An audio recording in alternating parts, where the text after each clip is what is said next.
Good afternoon. Good afternoon. I hope that lunch did not put you to sleep because we have an exciting panel for you this afternoon. So welcome back to this great symposium. My name is Dionne Ward and I'm on faculty here at the university, and it's a pleasure to be here. I'd like to thank the Allen family and all of those who worked hard to bring this symposium to fruition this afternoon. We have a dynamite panel. They are just brilliant. Their resumes are so long that it would take forever for me to tell you everything about them, so I invite you to Google them after this symposium, but I will just tell you a little bit about them. After I give the introductions, each panel member will give you about 6 to 7 minutes of just an intro to this whole topic of school discipline. Again, we thank you for coming. Our first panelist is Jason Nance. Jason is an associate professor of law and the associate director for education law and policy at the Center on Children and Families at the University of Florida Levin College of Law. He teaches education law, remedies, torts, and introduction to the legal profession. He focuses his research and writing on racial inequalities in the public education system, school discipline, the school-to-prison pipeline, student rights, and other issues in education law. His scholarship has been or will soon be published in the Washington University Law Review, Wisconsin Law Review, Arizona State Law Journal, Colorado Law Review, and others. He is a phenomenal speaker and a presenter, and we welcome him to today's symposium. Our next presenter panelist is Dr. Marilyn Armoire. She's a university distinguished teaching professor and director of the Institute of Restorative Justice and Restorative Dialogue, and the director of Defense-Initiated Victim Outreach, a statewide program that provides a bridge between victim survivors and defense teams, especially in capital cases. Prior to becoming an academic, she was a psychotherapist with an emphasis on violent death, trauma, and family relationships. Dr. Armoire's work focuses on the healing of victims, offenders, and the community related to crime and wrongdoing. Her research also emphasizes the experiences and healing of family members of homicide victims specific to meaning-making in the aftermath of tragedy, the impact of the offender's sentence on survivor well-being, the remaining family members after domestic fatalities, and the process of meaning-making for Holocaust survivors during and after the war. We welcome Dr. Armoire.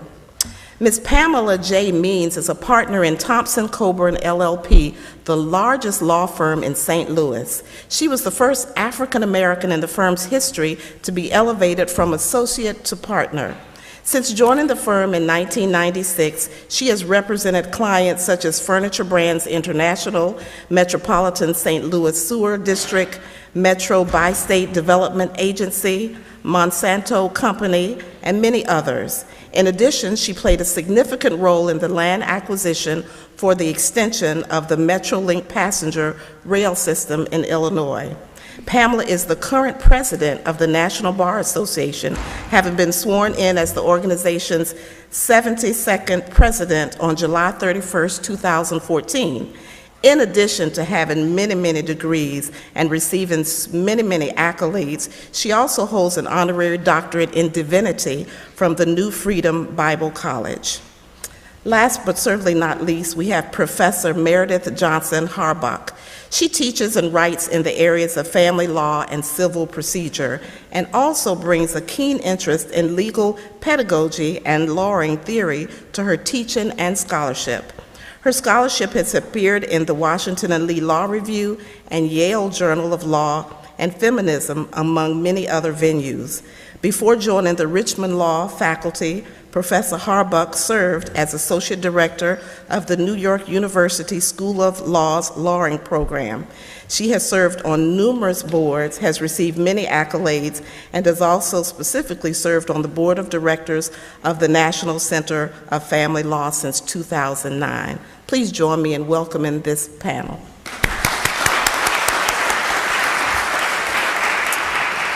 As I indicated previously, each panelist will have 5 to 7 minutes to just give a brief overview of school discipline in their own way. After that, I will ask specific questions. Thank you. We'll begin with Mr. Nance. So I am very excited to be here, and I want to thank the Law Review for inviting me here, and it's been a terrific symposium thus far. I've really enjoyed listening to your questions and also to the other speakers. One thing that wasn't mentioned is that I also used to be a teacher in a public school system in a large metropolitan area, and that kind of shapes a lot of my perspectives that I'm going to share with you today. So we see disparities in discipline. It's been documented across almost every level in almost every setting. And the disparities, as we learned today from Secretary Lehman, are quite stark. And so from the civil rights data collection from 2011 to 2012, even though African Americans made up of only 16% of the total population of students, they comprised 32% of students who received an in-school suspension, 33% of students who received an out-of-school suspension, 42% of those who received more than one out-of-school suspension, and 34% of students who were expelled. Also, they made up of 27% of students who were referred to law enforcement from schools, and 31% of students who were subject to a school-based arrest. So those disparities, and you can see those disparities at the local level too, and I'm not going to talk about that now, but we also see those disparities relating to the use of school security measures generally. And so there was a study that I conducted from data from the U.S. Department of Education in which at what types of schools are using what I call strict security measures in their buildings. And so strict security measures would be using things like locked gates, drug-sniffing dogs. You would have things like random sweeps using police officers. And I found, even after controlling for several other factors, I found that typically schools whose student body, where you had a large percentage of minority students at those schools, those were typically the types of schools that were subject to these security measures, even after controlling for things like the criminal activity within the building, general school disorder, neighborhood crime, and other student demographics. So we're seeing these, we're really seeing these disparities on a number of different levels. We also know, and multiple empirical studies demonstrate that for the most part, we don't see a huge range in terms of misbehavior. So we have multiple studies that document that even though African American students are not overacting in schools, yet they're still being disproportionately disciplined in terms of the numbers and also with severity. So what is going on? And I think this is a very complicated question, especially if you believe, like I do, that most public educators are acting in good faith. They don't go into the system to try to discriminate. They don't go into the system to make the lives of the students miserable. So what is going on here? And I think that there's a variety of explanations here, but many researchers are tending to agree now that one of the driving factors of that is something that's called implicit bias. And so what is implicit bias? Well, implicit bias is a behavioral propensity that results from implicit attitudes and implicit stereotypes. Well, what's an attitude? We all know what an attitude is. This is something that I talk to my teenager quite often about.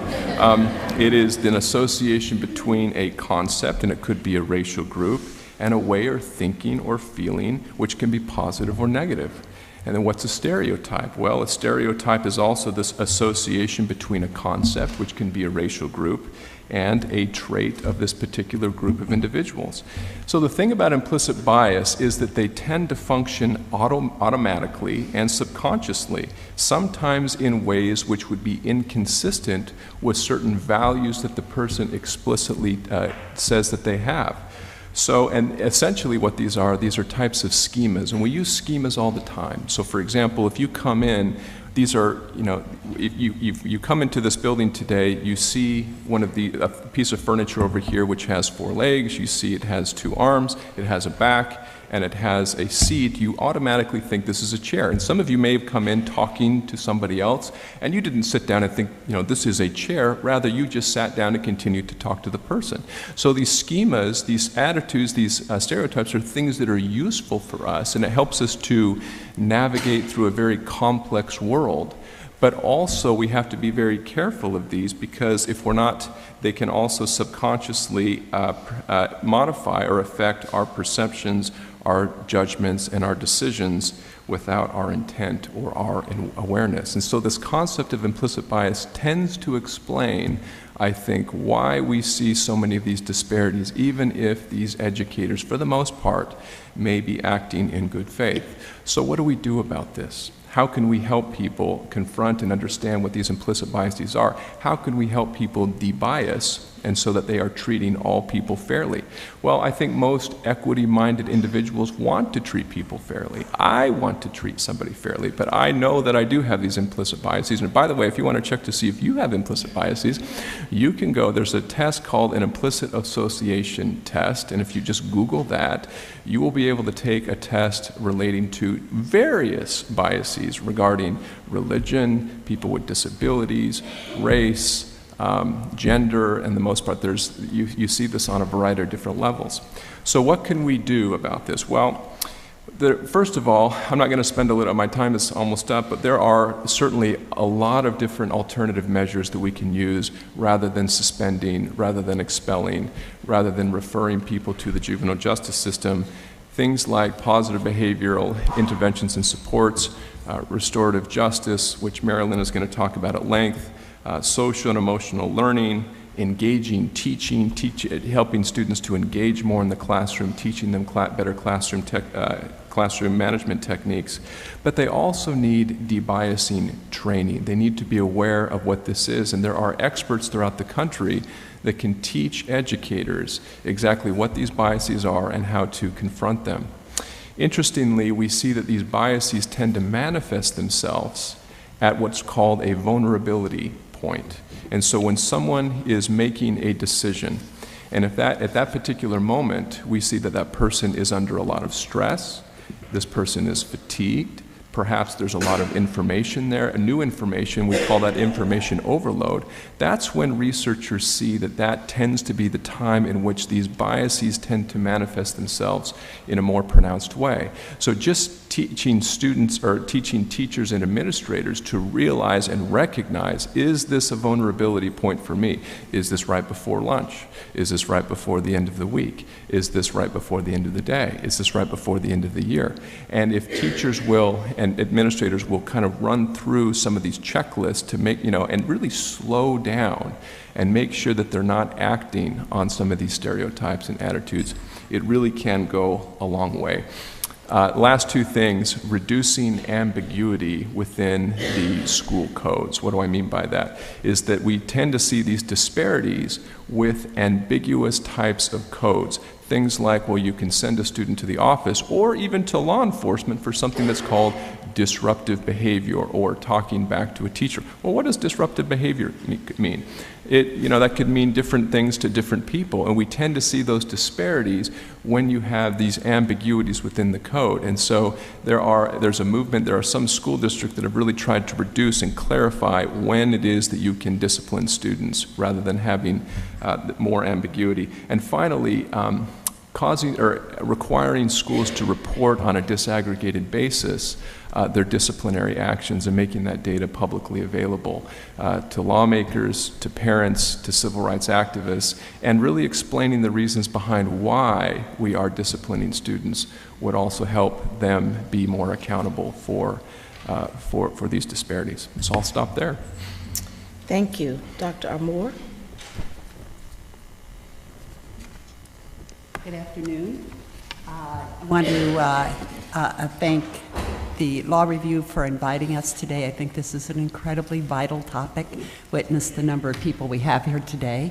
I do think that we have a growing investment in what's happening with our education because our next generations of citizens come from that education system. So we are, in fact, very interdependent with one another. I'm going to talk to you a little bit about a context that we're currently in terms of what forms the base for restorative justice in education. I'm going to talk to you a little bit about what that is, about what that experiment has rendered thus far in Texas, what's happening in the rest of the country with restorative justice, and some of the concerns I have about the direction that I see it going in the very near future. I'm going to start out by saying to you that restorative justice applied to education is often referred to as restorative discipline or restorative practices or restorative circles. The terms are equivalent to each other, but you'll get used to that language because you're probably going to hear it more and more. Restorative justice in education is a movement, it's a philosophy, and it's a set of practices. And the intent of restorative practices in education is to really help move the system away from an exclusionary and punitive model to a relational model, to the idea of how we influence each other, how we matter to each other, how we are in fact interdependent with one another in a school, on a campus, becomes the basis for which we attempt to impact students rather than using fear as a way to motivate change. So I'm giving you that in a nutshell. I would also say to you that restorative justice applied to education believes in using a whole school approach. It is not a measure that is aimed just at, quote, the bad kids. The belief system is that we have all been conditioned into a punitive model, and that if we are going to make fundamental change happen in a school, we have to change the entire school climate. So restorative practices in schools are aimed at administrators, at teachers, at support persons, at cafeteria workers, at bus drivers, at whoever engages with the students, with the idea that we are really targeting that entire school, that systems change in terms of school climate. I want to give you a little bit of basis for why I believe that is important. We are not just dealing with issues of disproportionality, issues of suspension and expulsion, but we are also dealing with a dropout situation, because ultimately, if you exclude kids and you exclude them over and over again, they don't want to come back to school, they fall further and further behind in school, then you end up with grade retention. Ultimately, you end up with school dropouts, such that 80% of inmates in Texas prisons are school dropouts. But it's a bigger problem than that, because in fact in South Carolina, 136 students in high school drop out every day. But if you look at teacher dropout, what you see is close to 16% of teachers are dropping out, and 20% a year in high poverty schools. And most recently, there is a report that's been issued called Churning, which deals with the fact that principals leave high poverty schools at 30% a year. So in fact, we begin to look at a parallel situation of students dropping out, teachers dropping out, principals dropping out. And if you look at that further, it gets more complex, because many colleges of education offer little to nothing in terms of classroom management. Teachers get out with a lot of wonderful idealism, believing that if they are good instructors or they have wonderful personal philosophies, they'll be able to manage classrooms.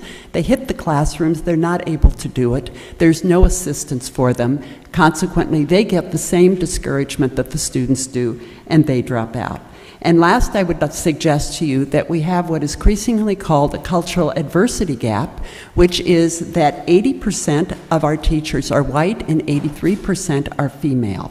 And if you look at the demographic composition of the student body in our schools increasingly, you see a major gap that I think helps feed problems with assumptions that we make about each other, lack of familiarity that we have with each other and each other's cultures, that feed all of these problems that end up with exclusionary discipline.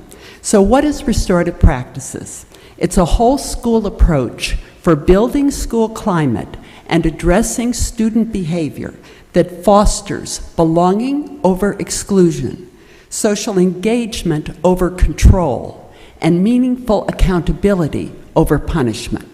So I'm going to give you that again. It fosters belonging over exclusion, social engagement over control, and meaningful accountability over punishment. This particular approach is being pushed strongly through the School Discipline Consensus Project, a 5-year project that looked at the most promising practices in the country. Restorative practices was put forth along with social and emotional learning as the most recommended approach for dealing with changing school climate to enhance school safety. I can tell you that it is being adopted as school policy through school boards in Los Angeles, San Francisco, Boston, New York, Oakland, Denver, and Minnesota. So it's a very fast-growing movement that has kind of skyrocketed in the last 2 to 3 years. I can tell you Minnesota's had it for over 25 years. I can tell you that Oakland has had it for about the last 7 to 8 years with some terrific results, which I'm going to give you in a minute. In terms of what I do, I direct the Institute for Restorative Justice and Restorative Dialogue. We took and put restorative practices into operation at a middle school in San Antonio that the highest suspensions and expulsions in the county, a mobility rate in its student population of 70%. I can tell you that we put it in a grade level at a time, 6th grade the first year, 7th grade the second, 8th grade the third year. In the first year, we had an 87% reduction in out-of-school suspensions, a 30% reduction in in-school suspensions. The second year, we continued to see those drops in 6th and 7th grades, but this was a school that had been designated improvement required in terms of its academic standards. I can tell you that the tardies dropped by 39%. It received 4 stars of distinction from Texas in math, English, and social studies, and ranked as part of the 25 most improved schools in Texas. This particular school, which was the first one to put this into practice in the state of Texas, resulted in tremendous publicity throughout the state. Many, many schools becoming interested because of the concerns about disproportionality and the worry of potential lawsuits in terms of civil rights actions. So the interest became very large. Texas has 10% of all of the students in the country, so we have an enormous potential to influence what goes on in the rest of the country. The result of all of that interest on the part of schools was that Texas Education Agency, through Commissioner Michael Williams, decided to fund the taking of restorative practices to scale. So what we are involved in currently is offering training to administrative teams from campuses about how to implement this particular process. We also are advocating for the growth of what we call restorative coordinators, who are on-site coordinators to assist the school in the 3 to 5 year time necessary to implement this in terms of helping to guide the school toward doing these practices.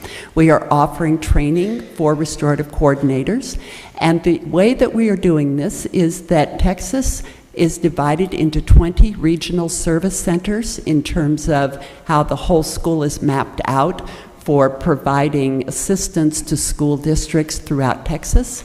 Commissioner Williams chose the 10 districts with the highest disproportionality to put these particular practices into in terms of offering the trainings that I talked about.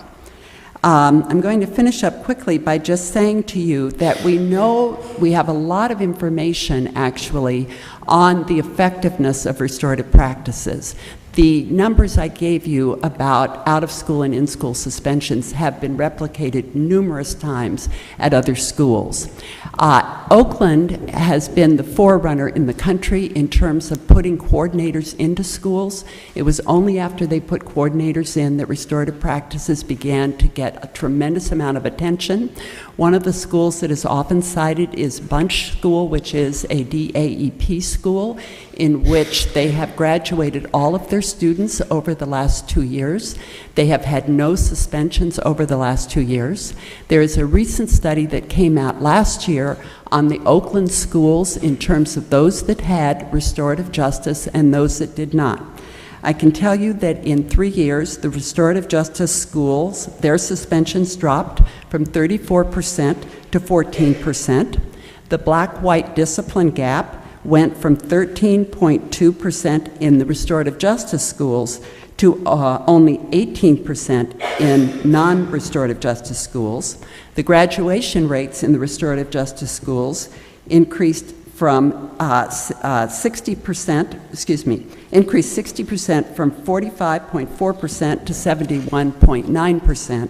And the dropouts in restorative justice schools were 56% reduction versus the non-restorative justice schools, which were 17% reduction. Now, the big concern I have about this is that this becomes the newest Kmart Blue Light Special. And everybody goes to it because it seems to be promising such wonderful results.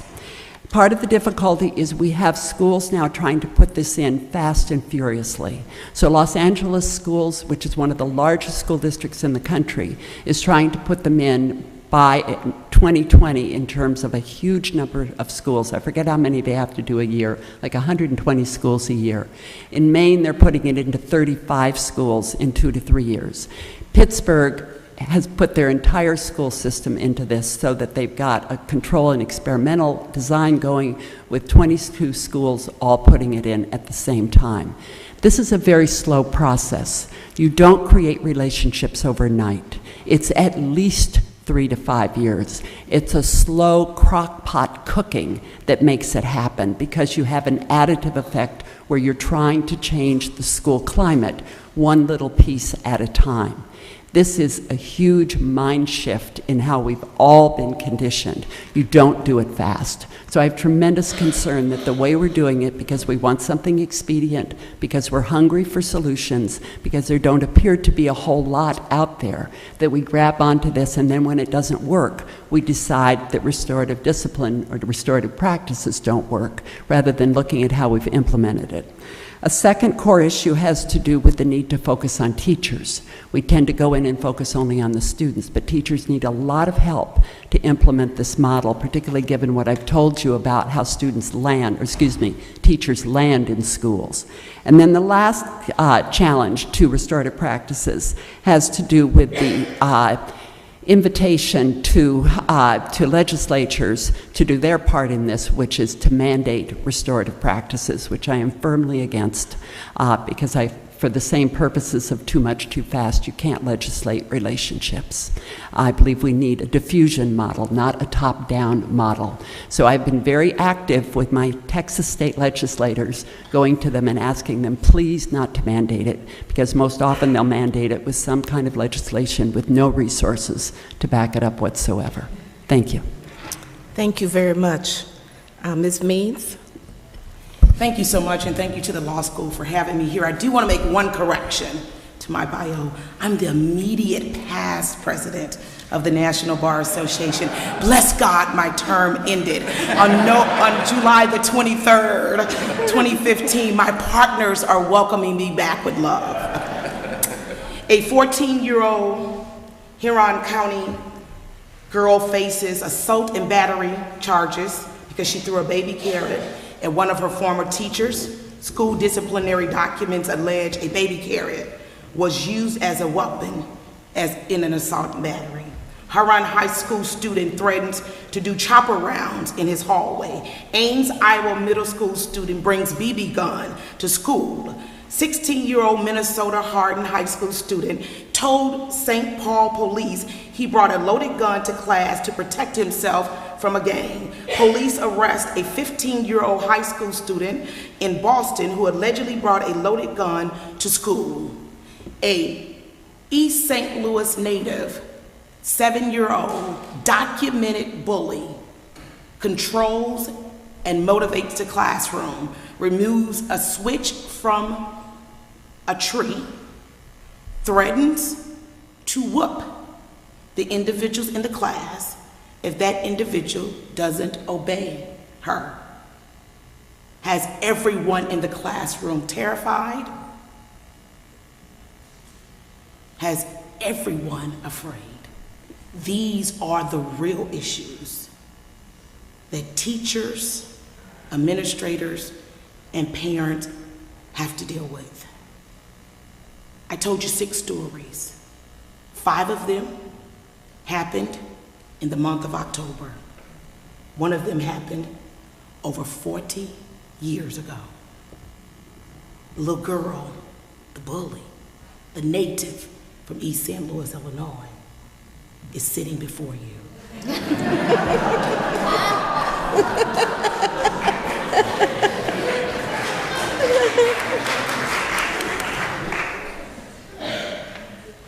There is no question that disciplinary models are needed and are necessary, because the purpose of school discipline is to ensure that schools are safe environments that foster learning.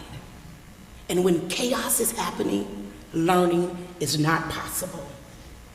As a mother of 4 children, 14, 7, 10, and 4, the one thing that frightens me the most is this concept that educators have created called the school to prison pipeline. As a mother, my hope is to rear 4 productive members of society. As a parent, my husband and I, we recognize that we are our children's first educator. Accordingly, we participate in their school activities. We help them with their homework every night. We create a working relationship with their teachers, and we teach them that there is a value to education. And for the most part, my kids are doing well. My 14-year-old is an A and B student in honor classes. My 10 and 7-year-old are straight A students. And unfortunately, my 4-year-old is like her mother. She's taken over preschool. You know, with all that involvement, as an African-American mother, I fear that my children, under the current system, because I know that if I was judged under this current system, instead of being a partner at a major firm, at Thompson Coburn Law Firm, I'd be a jailhouse lawyer. Because instead of sending me to the principal office, because the 7-year-old girl from East St. Louis, when she was bullying people, the school safety officer came and picked her up one day, and he took her on a tour of the jail. And he took her to lunch. And he said, "Your mother works too hard for you to be doing the things that you are doing. She values you too much, and you should respect her more to behave in a more positive manner. Now, I'm gonna give you a chance, but if you bully anybody else, you chase anybody else home, you're gonna end up in here." 7-year-old girl changed her ways and went on to get a BA from Monmouth College, a master's from Clark Atlanta University, and a JD from University of Iowa, because a disciplinary system knew that it was important to exercise tough love, but not to give up on someone who appeared difficult to love. You know, Advancement Project co-director and Professor Nance kind of put it in shape of why I am fearful for my children today. You know, with all of my husband and I involvement as an African-American mother, I fear that under this current disciplinary system, that my child will land in this school to prison pipeline. It will turn them into an enraged child who will one day walk into the school and shoot down those that have been terrorizing them, or even land them in an early grave. You know, Judith Dennis from the Advancement Project said, "In recent years, we have seen increased rates of suspensions, expulsions, and arrests because adults and not student behaviors have changed. Adults are treating young people like criminals and are responding to typical student behavior that has no bearing on safety with discipline that defies common sense. Schools have redefined developmentally appropriate behavior as crimes. Pushing and shoving schoolyard children is now battery, and talking back is now disorderly conduct. I would have ended up in jail. And what I fear is that a lot of me lives in my children because you are the genes that you come from. You know, when my son was in 8th grade, an incident occurred at his school. My son was admitted into the honors program in the 6th grade because he started to get straight A's. When he entered the program, students started to say to him, "You don't belong in this program." Must be affirmative action. I must tell you and premise with this. I grew up in East St. Louis, very, very broken area. My son lives on a golf course with 2 parents, both with doctorate degrees. My son was told, "Surely you're not as smart as you think you are." Never shared this information with me, progressed to 8th grade. He gets into an argument with another student of color. My son, who signed the zero tolerance policy, understood that the baddest sheriff in town was his mother. So if he did anything to violate it, the teachers weren't anything compared, or the police, to what his mother would do. Student gets up and hits my son, and my son doesn't defend himself. Student gets suspended. The student that did it was a popular student in class. And so another student got extremely angry. And she, the next day, began to attack my son. And I got a call while I'm in deposition from the superintendent of school.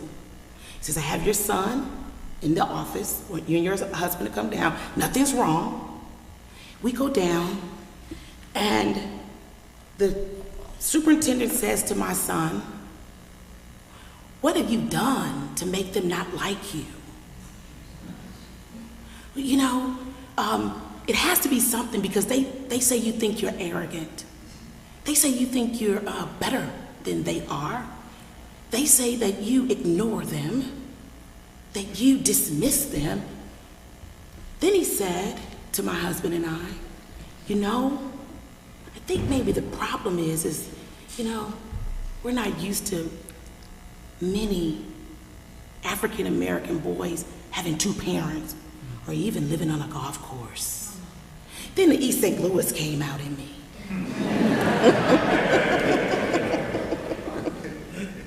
And the reason the East St. Louis came out at me, because I understood that while my son was attempting to adhere to the zero tolerance policy, because we asked him, "Why didn't you punch him back?" And he said, "Because the policy says I can't." See, I went over the policy with my son. I told him the guidelines of the policy, made him understand. That's what a good mother does. He said, "I couldn't, because the policy said I would be put out. And I was afraid if I got put out there, you put me out the house." My son then proceeded to tell me when we went home afterwards that he would be in class and students would put Hershey bars up to his face and said, "I think I found your twin." Because my son is as dark as the night. Wasn't white students that was doing it, students of color. My son had so much pent-up anger in him that it became apparent to me that if the situation with the other students didn't happen, I wouldn't realize what he had gone through in the last 2 years, and he could end up being that student that could sneak a knife, a gun, and somebody said the wrong thing to him and he could shoot him. So I went to the superintendent and I said, "Your policies don't work." He said, "Sure they do." I said, "No, they don't. You have a problem, and the policies you're implementing is creating a problem. And let me tell you what the problem is with your zero tolerance policy. It treats everybody the same, and it treats individuals as criminals. You're putting people out because they spit in the hallway, but you're not dealing with the real issues going on in the school." I said to him, "I recognize that the child sitting next to my child may not have the advantages that my child have, and he's as much or she's as much of my concern as my child. Because I was the child sitting next to my child 14 years ago. when my mother was cleaning homes of individuals. So I was that child, and someone cared enough to straighten that child out, to give that child an opportunity for her to progress with. So I said to him, I'm going to be your worst nightmare over the next couple of years. And we're either gonna disband the zero tolerance policy, or we're gonna do what New York did, and we're gonna change it to ensure that students that are being bullied don't feel like they don't have a recourse, and those that are doing the bullying get the help that they need.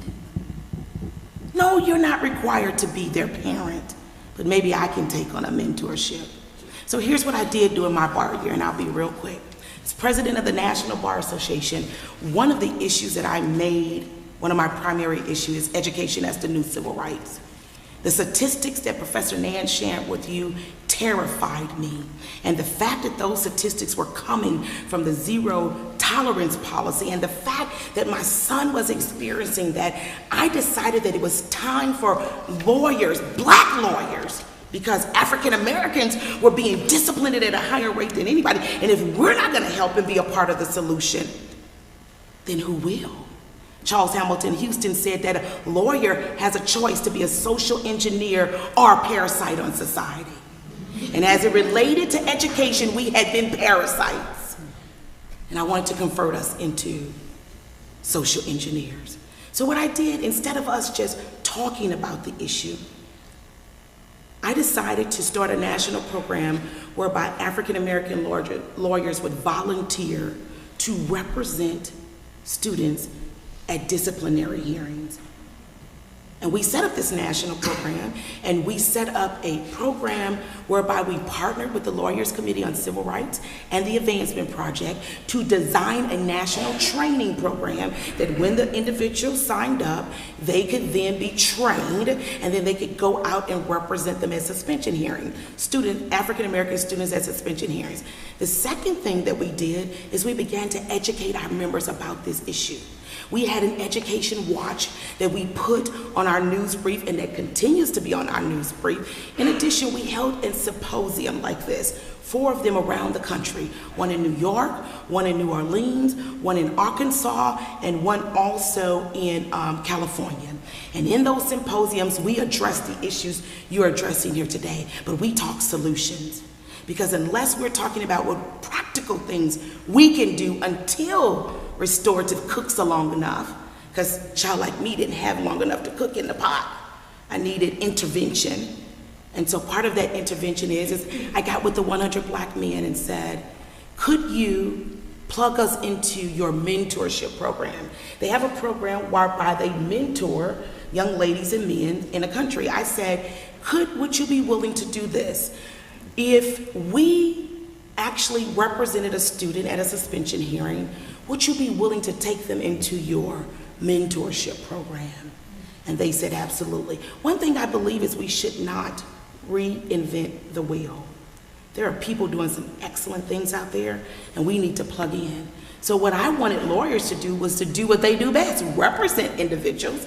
Then I found some Black psychologists and said, if we represent them, will you counsel them and their families? And they said, yes, we will do it for free. And an agency in Florida agreed to work with us on that.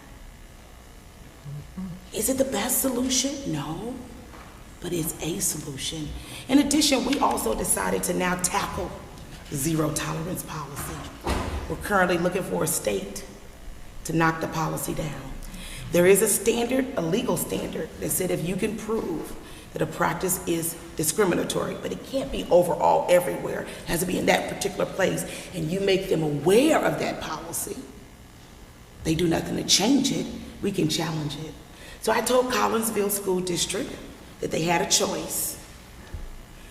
They could change their policy, or they could be the school district that I brought a challenge against. My children are in public school, not because they have to be, but because it's my choice to place them there, to ensure that the child that had the advantages that I had which was much less than the advantages they have the same advantages that they have right now. Thank you. Thank you. Professor Harbach. I am just delighted and so honored to be here today, and especially on this fantastic panel of really distinguished speakers. And I want to thank our terrific students, and especially Joe on the Law Review for organizing a really terrific symposium.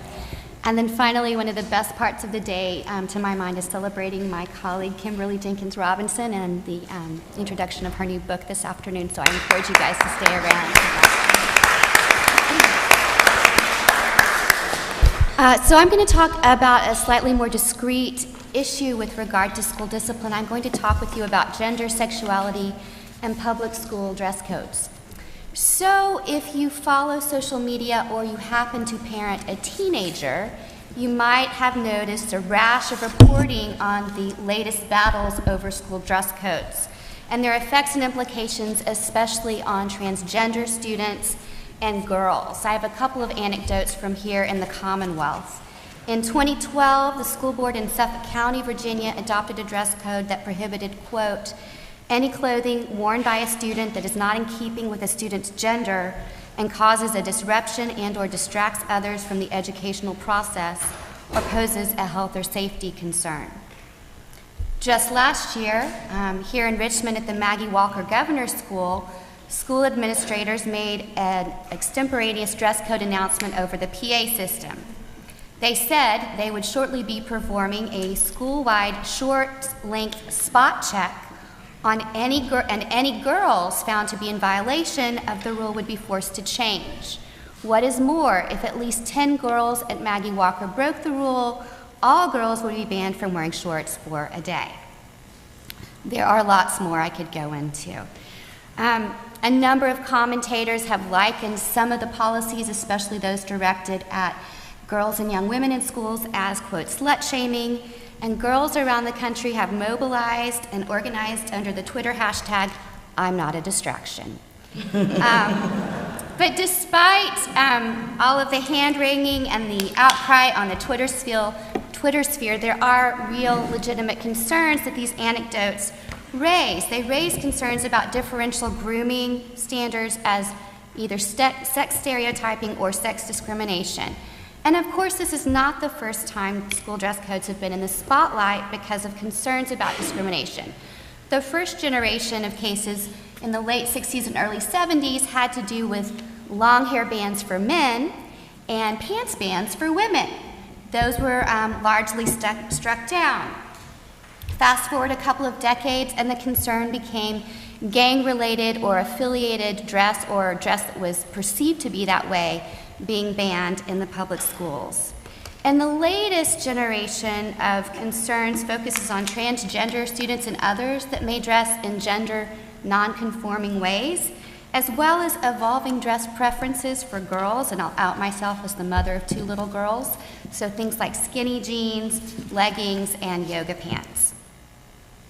So these raise questions about what rights these students may have in our public schools, what rights and obligations the schools have, and what legal structures govern those disputes. I teach, among other things, a course here on children in the law, and about the first third of our course is devoted to the constitutional rights of children and the balance between children's rights in schools and school prerogatives. And I have to give a shout out to a number of my foreigner students. It's really wonderful to have you guys back and to see you here. So a couple of foundational principles. First of all, children in public schools are constitutional rights holders. They do not shed their constitutional rights when they walk into the school. But a long line of Supreme Court cases has also established that their rights may be circumscribed in light of the special characteristics and environment of the school setting. So as we as parents all know, their rights are not coexistent with those of adults. The focus overall has tended to be on the reasonableness of particular school actions and the special nature of the school setting. And this has been applied in the context of First Amendment challenges, Fourth Amendment search challenges, and also 14th Amendment challenges. So there are at least two possible areas of concern that are raised by the school dress code cases, and I want to go over those just briefly and give you a sense of some of the open questions. The first would be First Amendment speech and expression. And the speech cases have qualified student rights in these contexts, so the closer the speech is to the heart of a social or political issue, the more likely it will be protected. So think of the classic Tinker case and the armbands protesting the Vietnam War. That was protected speech. However, conduct that substantially or materially interferes with the school environment, that is colliding with the rights of others, or that is deemed to be lewd, vulgar, or offensively sexualized, and that's a lower bar than obscenity, may be appropriately circumscribed. So some of the questions with regard to school dress are, does the student seek to directly or indirectly express an actual message? If so, it's closer to pure speech, and I happened to have an exam question a couple of years ago where I had my public school students engaging in a slut walk to protest. If you know what a slut walk is, they dress purposely, provocatively to protest rape culture and rape policy and sort of blame the victim policy. So the closer it is to political speech, the more protected it will be. It's less clear if a student is simply expressing himself or herself that it would necessarily be protected. If the school's dress code is viewpoint neutral and focused on the educational mission, it's much more likely to be upheld. The other potential avenue of concern is sex discrimination and gender stereotypes under both the Equal Protection Clause broadly and then Title IX, which applies to public schools specifically. And of course, it protects against intentional and arbitrary classifications, with gender being a quasi-suspect class. So courts have tended to follow precedent in the Title VII context and the Title VII grooming cases, and especially differential policies addressing grooming requirements for men and women employees. So some of the questions they ask are whether the parties are treated expressly differently based on sex, is there an explicit gender line? If there are different policies for men and women, are they comparable overall? Are they enforced equally? And what are the justifications? And here a really interesting question arises for public school administrators. Are the justifications for the treatments based on accepted community norms? And do those change and evolve over time? And are ours different from our daughters or our sons, for example? Are they implemented, though, in an even-handed and reasonable way? Do they impose unequal burdens based on gender, or we might fast forward to say sexual preference or gender nonconformity? So the recent trend in gender nonconformity in Title VII is to recognize discrimination claims. So you can't be fired for dressing in a gender nonconforming way, for example. And it suggests perhaps that if the Suffolk County policy had been implemented and impacted transgender students differently, there might have been a problem under equal protection in Title IX. The sex discrimination cases, I think, are trickier. Again, if they're part of a broader grooming policy that imposes identical or at least comparable demands on male and female students, there probably won't be much to challenge. A couple of open questions are whether some of the bans on things like leggings and jeans and shorts, whether they are enforced equally. So anecdotally, there have been reports that these bans are enforced only against female students, that only female students that are more developed are targeted and sent home to change. There have been mandatory assemblies to talk about appropriate dress, and yoga pants targeting only the girls in the school and not the boys. And then a number of accompanying comments saying things like, you're distracting your male classmates. You need to go cover up. So the postscripts are that both of the Virginia policies were modified, and I'd be happy to talk in Q&A about how they were changed. But I think this latest wave of dress code concerns raises important new questions about how we respect our transgender students, and also the potential to politicize and sexualize our daughters in school because of their decisions about dress. School administrators face a tricky set of issues to navigate. But I also think these new concerns open up the possibility for new educational opportunities and conversations among everyone in the school community. So space to talk about gender identity, about the negative impacts of sexualization on both boys and girls, about the profound negative impacts of bullying, leering, and harassing, and ultimately about the importance of respecting both your own body and those of others. Thank you. So earlier, Mr. Nance mentioned something about attitude. So as I stood here and I listened to these phenomenal panelists, I decided I should have an attitude because Joseph and I worked hours coming up with the best questions you would ever imagine, and we don't have time to ask them all. So since we only have about 5 minutes, I thought we needed to perhaps open it up to the audience. If you have questions, I have about 50 questions up here for each panel member, but we've run out of time, and so we want to give you an opportunity to ask the experts any questions you may have. So are there any questions from anyone? No? Oh, in the back?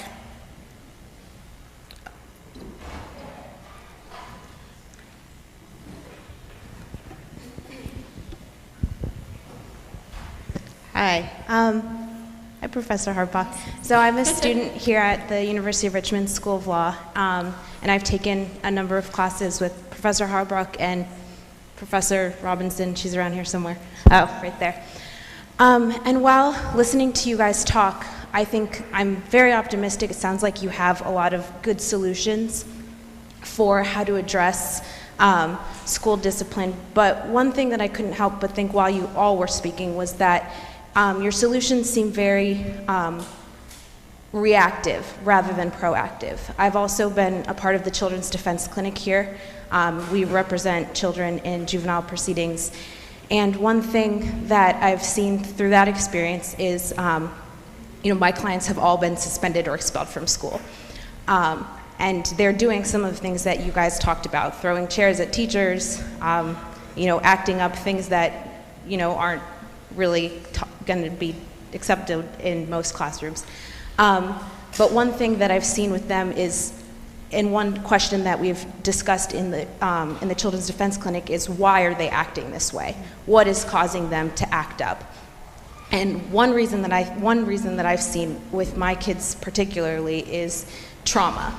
And they've, experienced types of trauma that, I can't even fathom. 3 of the 6 clients that I have right now have parents that were shot in front of them, which is just mind-blowing to me.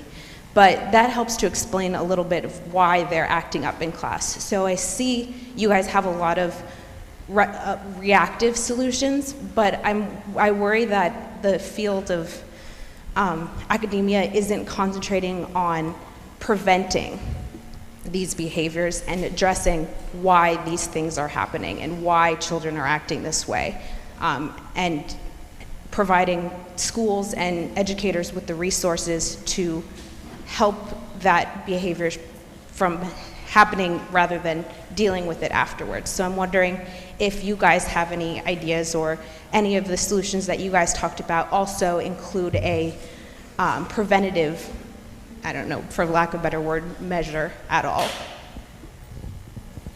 Any panel would like to respond? Okay.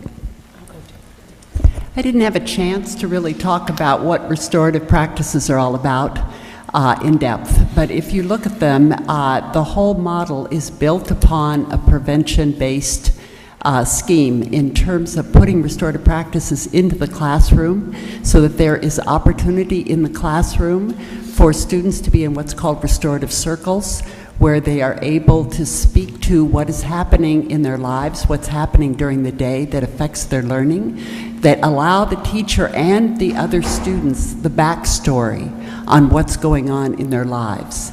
Once that's opened up, it makes for a very different basis of relationship with the teacher, with whatever's happening that needs to be responded to in the school. It turns the school into an environment that invites that kind of discourse or dialogue. When there is, quote, acting out behavior, The practices that are used in restorative justice have to do with getting at what the needs are of all the people who have been involved to get to what actually created the problem and what kind of impact it had on each other. The idea behind meaningful accountability has to do with coming up with ways to address the harm for all players in the system that can be impactful in terms of forward moving. So that might be putting together what's called a circle of support and accountability around a student, which is comprised of the most influential people in their lives that deal with what that child's needs are and setting up not just a school program, but a program that involves the key community people that are in their lives that will take responsibility for starting to put that circle of support and accountability around that child to mitigate the kinds of disastrous consequences that we're looking at. So all of the restorative practices are geared toward finding out what's underneath there and making it meaningful relationally to the people that are involved together on the school environment. There are about 70, in terms of school disciplinary policies, there are about 17 schools that are playing around with a few concepts of reaching success through involvement, having community leaders and parents and individuals being involved in solving the problems that are in the school so that it's a communal environment is created. Number two, parent involvement. In New Jersey, parents are actually not jailed or fined. They are sentenced to go and attend school with their children. That also is happening in South Carolina and Maryland. And the concept is that if a parent can see their child in the behavior, if it was me, he'd be in trouble when he got home. So that concept is having the parent see their child in action. Another is school scheduling, and they talked about that earlier, extending the school and being flexible in terms of learning. Another is recognition that the school is a learning place and creating an environment where they understand that. But can I also say this? Sometimes I think we overreact with the behavior of children being children. Okay? My father got killed at 6, but that's not why I was a bully. You could want it to be the reason, but that's not why I was a bully. I was a bully because I came from an aggressive line of women who were assertive and dominant, and that's what they were. And I wanted to run the yard. I was a child. I was acting like a child. And we have to stop taking behavior that was just regular old behavior and criminalizing it now, or thinking they have a psychological problem. They don't. They're being children. Some of that we have to do that. I'm sorry. So Thank you. Professor, you have one more comment, and then I believe we have to wrap it up. Okay, just very quickly. I think that right now we are witnessing a unique opportunity here nationwide in which most of the schools and states seem to be open right now for a new movement of introducing these alternative measures. One of the challenges, though, and Marilyn and I were just discussing this previously today, is that most of the parents, most of the school officials, many of the state legislatures, the lawmakers in general, they want quick solutions, and so they want to see things. And some of these measures that we are discussing today, restorative justice, PBIS, social and emotional learning, it takes time. I mean, Marilyn was saying it takes at least 3 to 5 years in order to change the culture. Changing the culture of a school is not easy at all. It takes a long time. It takes a sustained, concerted effort. But the nice part about it is that schools seem to be more open to doing these things than I personally have seen in a very long time. And one final comment, and I'll close out. Thank you. I think your question raises some of the key issues that we ought all to be focused on as a society, but I think we have to acknowledge, even at a school inequality symposium and a panel on school discipline, that the root of many of these problems don't start at school, they start at home. And so those of you who had me in Children in the Law know what my soapbox is about investing in children and families, but I think what it means is shoring up the structural supports for families and supporting them in their critical child development work. If they are single parents, if they are struggling, we need to do what we can to support them when the children, before they even start school, candidly. So 0 to 3 and then the preschool years are so critical. And so it's going to take not only resources and a concerted and thoughtful effort by the time these kids get to school, but making sure we're supporting them where their most important attachment relationships form, and that's at home with their parents. And I thank you. And just a side note, having been a public school teacher for many, many years, I can just share with you, for those of you who've never taught, to be in your classroom trying to instruct and someone throws a chair or the disruptive behavior, it becomes so overwhelming that you can't teach. And as a teacher, all you want is for the administrator to take care of that kid. I don't care what you do, send them to the circle, put them out, do whatever you want. I just need them gone so that I can teach, because my job is now on the line if test scores aren't up. And so there's a whole nother conversation for a whole nother symposium. But I want to thank this panel for your outstanding, unwavering commitment.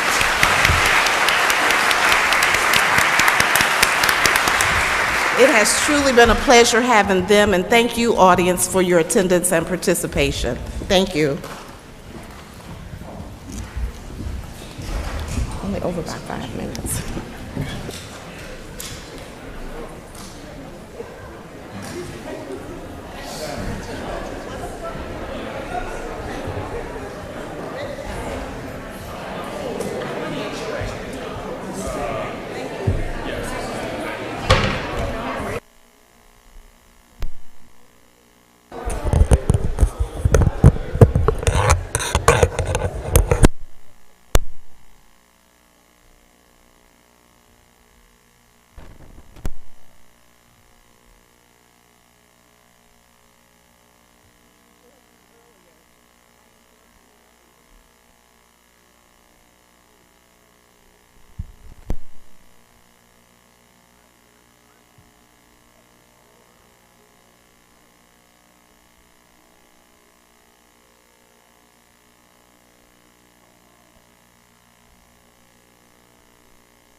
Can you hear me?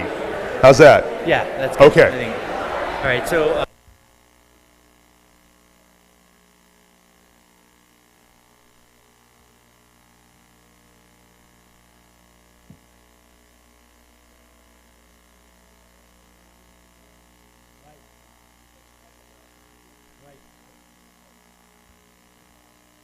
I would have loved more of that.